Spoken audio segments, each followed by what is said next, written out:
বলছি রাতে কি রান্না করব? কেন? রাতে তো রুটি আর ঘুগনি হবে।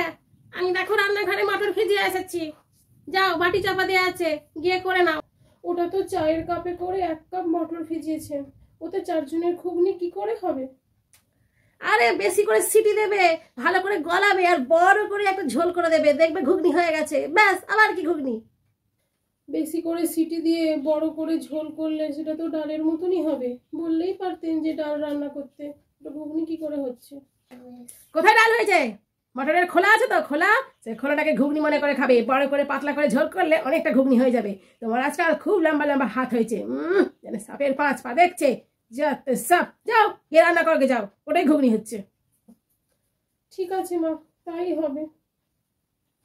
মা বলছি সন্ধ্যাবেলা কি খাবো? খুব খিদে পেয়েছে।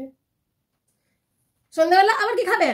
যাও গিয়ে 1 গ্লাস জল খেয়ে নাও। ওই 1 গ্লাস জল খেয়ে রান্নাঘরে গিয়ে রান্না করে নাও, করে রান্না বান্না সব কমপ্লিট করে এই হলে যে একবারে গিয়ে খাবে।